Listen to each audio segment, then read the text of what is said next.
Hello, I'm Sophronia Scott, Director of the Alma College MFA in Creative Writing for the 21st Century, and welcome again to Faculty Fridays.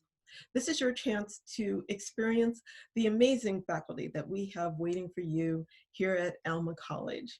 And today we are speaking with Anna Clark. So Anna is a writer in Detroit, and she is driven by curiosity and a belief in the power of good stories to bring more truth and empathy into the world.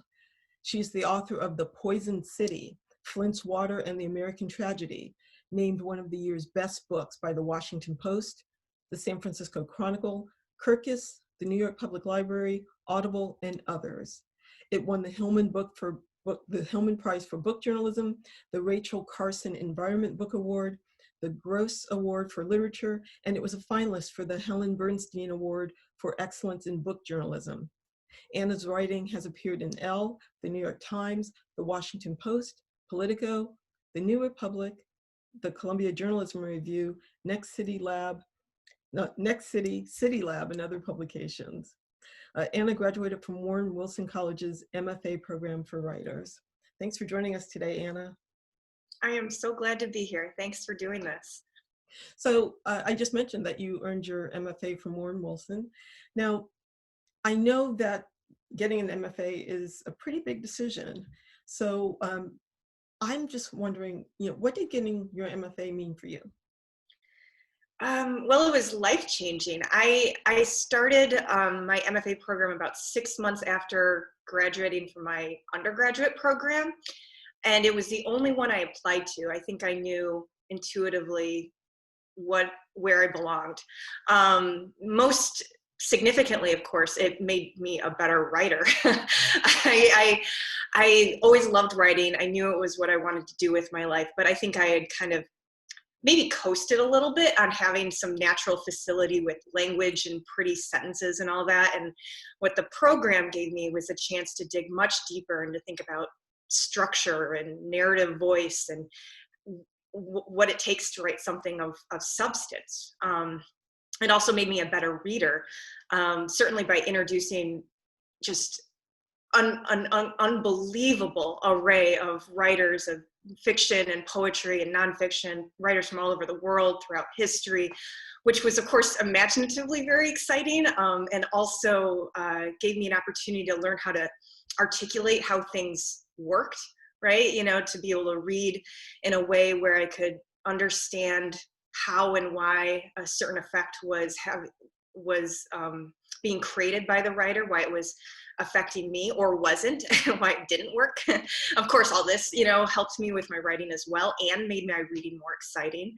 And finally, it just gave me a really amazing community. I mean, I knew I wanted to be in a low residency program because I wanted to be around a more diverse array of writers, people who are multi-generational. I'd just gotten my undergraduate degree. I didn't want to just be in the same kind of campus environment full time.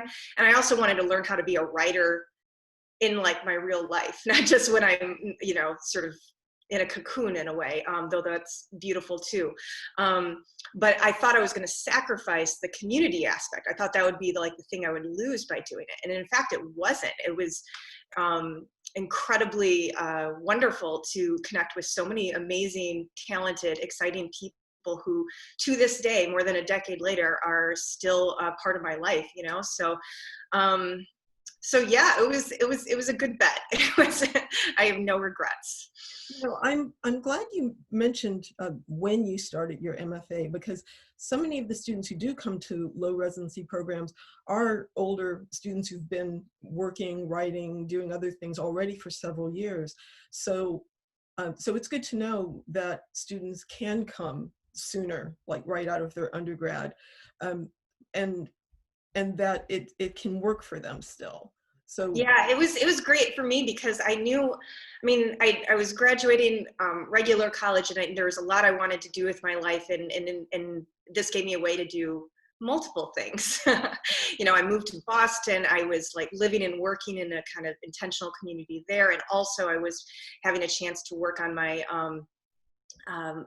fiction writing degree, becoming a better writer. And I wasn't the only younger one there. There were some other people my age, but it was, of course, multi-generational, which is what I was looking for, right? You know, I wanted to be around different kinds of people with different kinds of lived experience, just as a person, as well as a writer. Well, thank you for that, Anna. I think that will be helpful for a lot of students who are probably seniors right now in their undergrad programs and thinking about this. So that's wonderful. Well, we'll wrap that up for today. I'm Sophronia Scott. She's Anna Clark. Thank you for being here for Faculty Fridays.